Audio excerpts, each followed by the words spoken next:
वंचित बहुजन आघाडी जिल्हा महासचिव सुशील बेले व सफाई कामगार यांनी 12 जुलै रोजी सकाळी 10 वाजता आमरण उपोषणाला सुरुवात केली होती.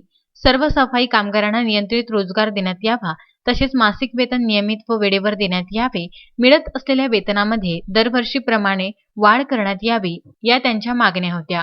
वरुड मोर्शी विधानसभेचे आमदार देवेंद्र भुयार सह शेकडो लोक भेटून गेले. तसेच काँग्रेस महाराष्ट्र प्रदेश, MIM वरुड, महाराष्ट्र नवनिर्माण सेना वरुड, युवा मित्र ग्रुप वरुड, आक्रमक युवा संघटन, राष्ट्रीय बजरंग दल, राष्ट्रवादी काँग्रेस, विकास आघाडीसह अनेक संघटनांनी जाहीर समर्थन देण्यात आले होते. 2 दिवस आंदोलन चालले व वरुड नगर परिषद मुख्याधिकारी यांनी मागण्या मान्य करून लेखी आश्वासन दिले की सर्व कामगारांना नियमित कामावर घेऊ.